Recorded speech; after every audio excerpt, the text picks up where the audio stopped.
Hello and welcome to the mainly Eminem podcast in association with ePro. Joining me as ever, I have my hosts. I've got Blake and I've got Ross, myself, Danny. And today, guess who's back? It is Eminem, and he is returning with his latest single, Houdini, which is a hard-hitting single that's came out and is also accompanied by a music video. Eminem teased the drop earlier this week in a FaceTime with David Blaine. The clip ended with the magician eating a wine glass and the rapper declaring, for his last trick, I'm going to make my career disappear. Houdini gives the fans the first taste of Eminem's 12th studio album, The Death of Slim Shady, due in the summer. The track is produced by Eminem himself, and continuing the theme features a sample and interprets Steve Miller's band, the 1982 hit Abracadabra. The accompanying clip imagines Eminem's character Slim Shady emerging in the present day via a portal and finds himself confused and unsettled by what he sees in 2024. Determined to mould the modern era into a place more suited to his unique worldview, he sets on a mission to do exactly that. However, the current day Eminem's alter ego, Rat Boy, he's the only one that can save Shady, along with his longtime mentor, the legendary Dr. Dre. In an effort to neutralise the actions, things do go sideways in this video, where the hybrid version of Eminem is created. Dr. Dre is less than thrilled with the results and, of course, leaves the car. And then a wandering stranger joins and takes the wheel, which is, of course, Pete Davidson. So, this video is directed by the long-running collaborator Rich Lee. Now, if you have seen not the music video for Not Afraid, he's also done Monster and Venom. Houdini is a video that freely calls back to classic Eminem videos such as Joseph Kahn's Without Me and Philip Atwell's The Real Slim Shady. It's also packed with a lot of cameos in this music video. So, of course, as mentioned, we've got Dr. Dre, Pete Davidson, Snoop Dogg, 50 Cent, Jimmy Iovine, Grit, Westside Boogie, Mr. Porter, Royce da 5'9", Paul Rosenberg, The Alchemist, Easy Mill, Ryan Keeley, Samantha Mack, and comedian Shane Gillis. So lads, what did you make of it when it dropped? We obviously, we'd done this sort of pre-show just a few hours before the song dropped, and none of us had a clue what to expect. Did you just listen to it as soon as you got up, or was it later on in the day? And what were your reactions? Mine was like first thing in the morning before I got up. I saw everyone going nuts online through Twitter, just saying, "Oh my god, there's a video as well." So I didn't go straight to Spotify or anything. I went straight to YouTube and watched the video as well. This is probably 7 in the morning as well. Should have been getting ready for work really, but it was really good. I was quite surprised that, I think for the last few years, whenever he's released a single for his albums, they've had quite a serious tone. So I think Walk on Water was the first one for Revival, wasn't it? And that had a bit more of a serious tone to it. And then obviously everything that happened with Kamikaze. Yeah, I just thought very different sort of sound for him. It's definitely very Slim Shady. It's not so much like an Eminem song, I would say. It's definitely it sounds like Without Me, doesn't it? So. Oh yeah. It's almost a sequel. Yeah, what did you think as well, Blake? Well, I was just glad it was quite upbeat and quite goofy. I was half expecting a bit of a serious, dark track, but no, it was nice to obviously have a little bit of a fresh beat, fresh idea, and obviously the music video accompanied that very well. So no, I was very impressed with the result. Yeah, so I think I got up about 6:30 just for work, and I actually listened to it on Spotify first of all, and I don't know what, but I was just like, it doesn't, it's not for me. And then about an hour later, when I noticed that the music video was out, I watched it, and then it all made sense. So that is one of the, I don't think that's ever happened to me before, where I didn't have a good first impression with a track, but then after watching a music video, the sort of opinion changed dramatically. So it's what we were talking about the other night is do we think he would go down this route of a sort of comedy hip hop track? And I think the three of us thought that those days were sort of gone, because if you remember, was it Guts Over Fear a few years ago? He said that he would rather make a Not Afraid 2 than a We Made You 2. So that was what I was always thinking, that it probably won't happen again. But this has worked very well, because not just the sample is very catchy, it's everywhere on TikTok. If you have noticed, it's you've got 20-year-olds, you've got 30-year-olds, 40-year-olds, you've got all these different age brackets that are also listening to this track. and everyone seems to be a fan of it. I think people, I see the sort of small negative reaction on it, but I don't think people are understanding what this is about, because this is obviously the album's called The Death of Slim Shady, so you would think that this is possibly going to be the opening track because of the skit as well. Wouldn't you agree? Yeah, probably. It would either this is going to be like the middle point, and there'll be something very similar at the beginning of the album. But with the fact that it's got the sort of intro skit, it would lead me to believe that it's definitely going to be either between like the beginning of part 1 or part 2 of the album. So yeah, I'm not sure. But with regards to what you said about sort of the Slim Shady sound and things like that, and what people have seen online, I think this is what back in the early 2000s, what Eminem was sort of known for. Was that I wouldn't say comedy rap, but bringing a bit of like it's not music that has to have a point, it's just fun. And I think like that's one thing that in the last few years, maybe after Music to Be Murdered By Anyway, you can definitely notice that Eminem is having fun again with making music, and that definitely shows in this track. Looks like he did enjoy doing this. Like there's no rabbity fast sort of flows. There's it's the energy. I would say the energy is that he definitely enjoyed writing it and then doing the music video as well. There was the lyric about catching, basically sort of ruling out that he would retire. So he goes on to say, if I was ever to take a leave, it would be aspirin to break a fever. So there's quite a few sort of meanings behind this. So the first thing to say is that leave is also an American painkiller. So he's also rhyming that with the fact that it's an aspirin, and then it's also to break a fever, which is obviously a fever. But then what I didn't know until recently is that, of course, the line after that was about Megan Thee Stallion, but Megan Thee Stallion's debut mixtape from 2019 was called Fever. So he's also, Okay. So the way he's done it, if I was ever to take a leave, it would be aspirin to break a fever, and then that he's also shouting out that sort of debut mixtape as well. And then, of course, he goes on to say that if he has a shot of getting a feat with her, which is fucking brilliant. It's very similar, don't you think, to the sort of, was it the Lloyd? What's that? What was Benzino's daughter's name? Coil Ray, yeah. Because there was a picture of her like in the bathroom as well, and that sort of when he's like, I guess that feat's in the toilet, so as well. Yeah, so that's right. Yeah, it is quite similar to that. I think a lot of people are. You can see the sort of fan bases and other sort of younger people are not happy with it, but for fuck's sake, you can't say anything in this either, and that is basically what he's saying in this track. What did you make of it? It was one of those, obviously, they've got upset because, obviously, Tory Lanez shot towards a feet with a gun back in 2020 or something, stuff like that. So he's basically saying that he's racist and he's fucking misogynistic for perfecting it up. But at the end of the day, that's just him. He's always been like that. So I think they need to get a grip. And on top of that as well, if you can start that song and maybe watch the video at the same time, if you can start that song and the only thing you can hear is sort of a genuine, serious intent behind that lyric, you've completely missed the entire point of the song. Like, there's not a single part of that song that sounds dead serious in the slightest. It is obviously meant to be in jest, and all the people that are just losing their head over it, I think they've just skimmed through the song once and not paid any attention to anything else that he said or the context that's there. They've just gone, oh, how dare he, blah blah blah. But I mean, it's like we said, we've gone straight back to the early 2000s where this is what he did.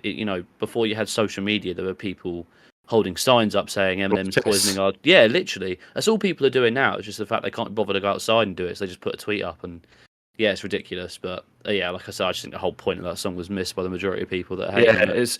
It's probably one of the lightest sort of things he's ever done anyway. I mean, like, people should listen to Kim, and then they'll be fucking offended, I just mean, Kim Kardashian said, I think she had an interview in the past. He obviously made a couple of jabs at her on We Made You, and someone asked her, what did you think about Eminem shouting you out? She was like, oh my god, it's like a massive honor to have Eminem. It means if you're on Eminem's radar, you're obviously doing something right. You've sort of done. Yeah, in there, right? And I know Megan Thee Stallion's got a bar that in one of her songs that references Mariah Carey's song "Obsessed." So like, I don't know if it was obviously maybe it doesn't sound like it's directed towards Eminem, but she says something like, "I feel like Mariah. I've got all these hoes obsessed." Yeah, And it's just that, yeah, I don't know if that was obviously thought, oh, okay, well, I can play at that game as well. I'll make a little jab, but yeah, it'd be interesting to see if, for actually, whatever reason, she does anything in the, to well, reply. I seen that one of her long-time producers, said something like, we ain't bumping Eminem in the South, but his mentions are just full of people from the South saying, maybe not you, but everyone else is. So, Yeah. Which I think is a bit of a stupid move, right? I can understand, your usual general public like not being happy with certain bits, but a fucking Grammy-nominated producer coming out with something stupid like that, he's not doing dumb. himself any favours if he ever wants to have, like a good sort of relationship with Interscope or Shady Records, or it's a fucking bit of a stupid move, to be fair. So I think he might live to regret that a little bit. That's a good But point.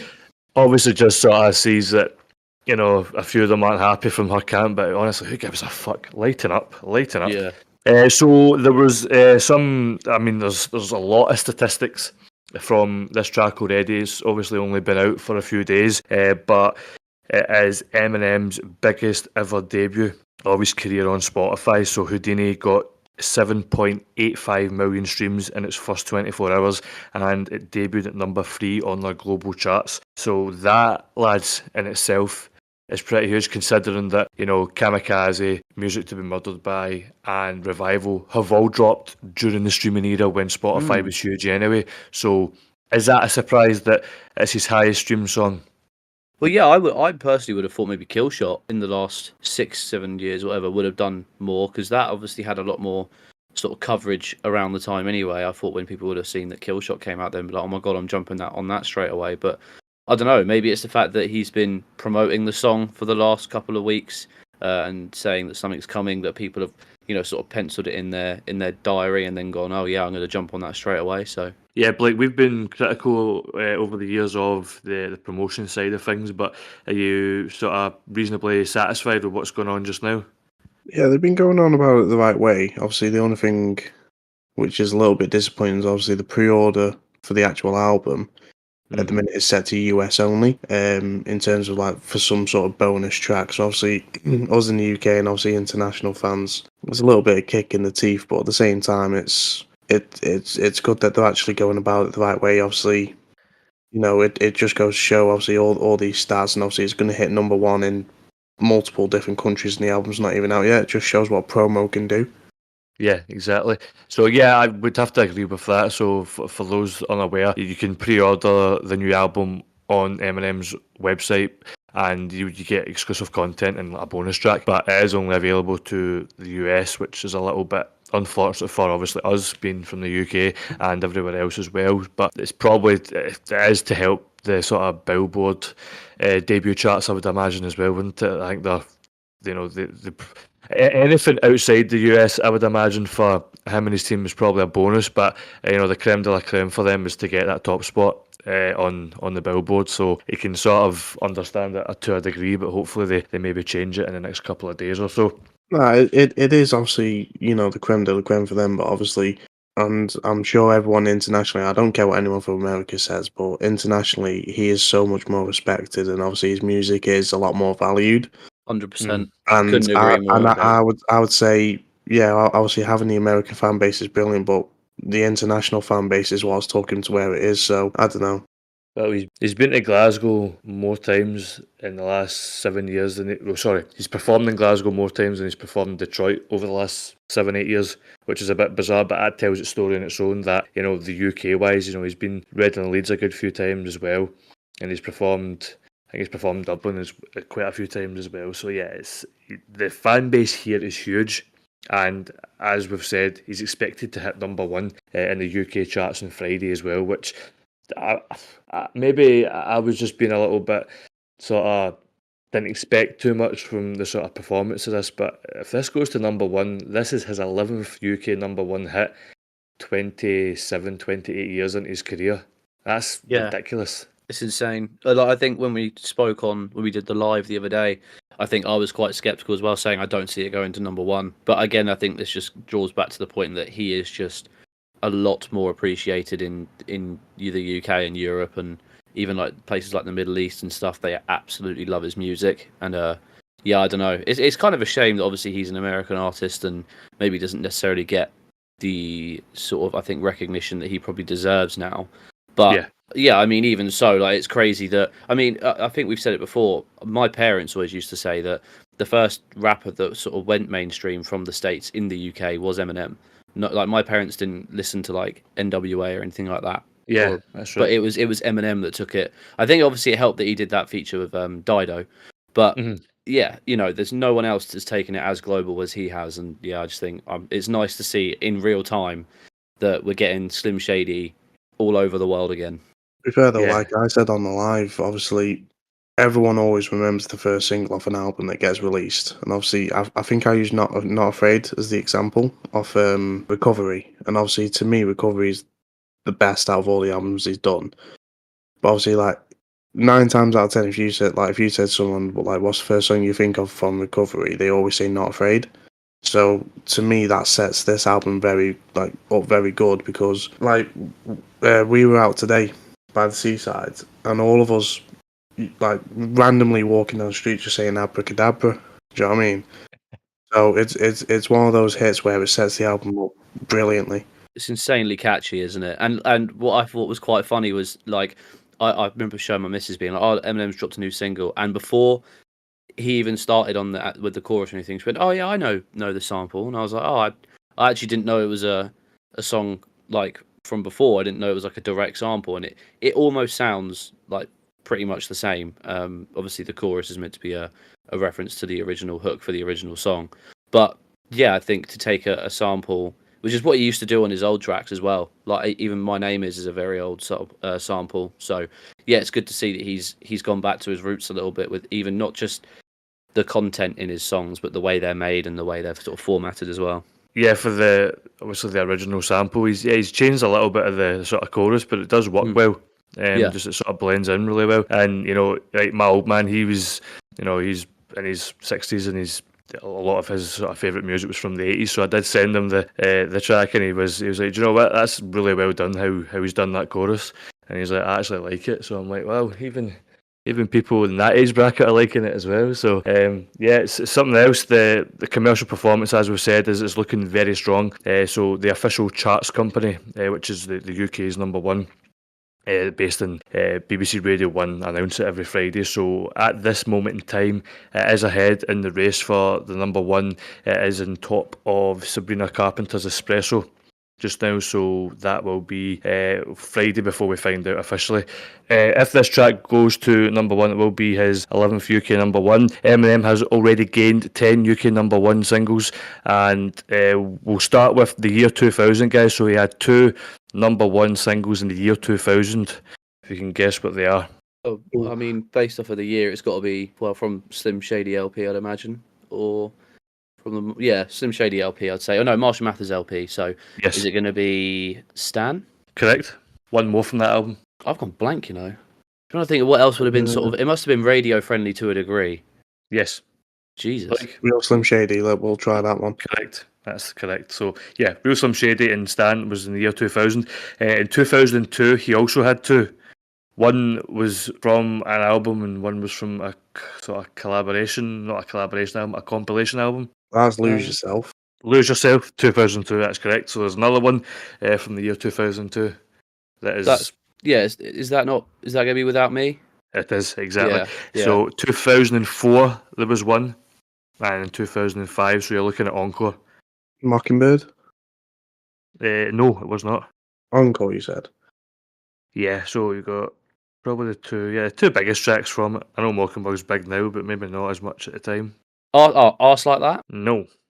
Oh. So you've got Like Toy Soldiers and Just Lose It. Yeah. And then, that's mad. Just Lose It. That's hysterical. I know. And then 2006, Smack That Fake On. Then it was all sort of quiet, because even despite, him coming back in 2009-10, none of the singles from Relapse or Recovery got to number one, which is bizarre. I think Love the Way You Lie did get to number 2, but his next number one was in 2013 with Rihanna, which was The Monster.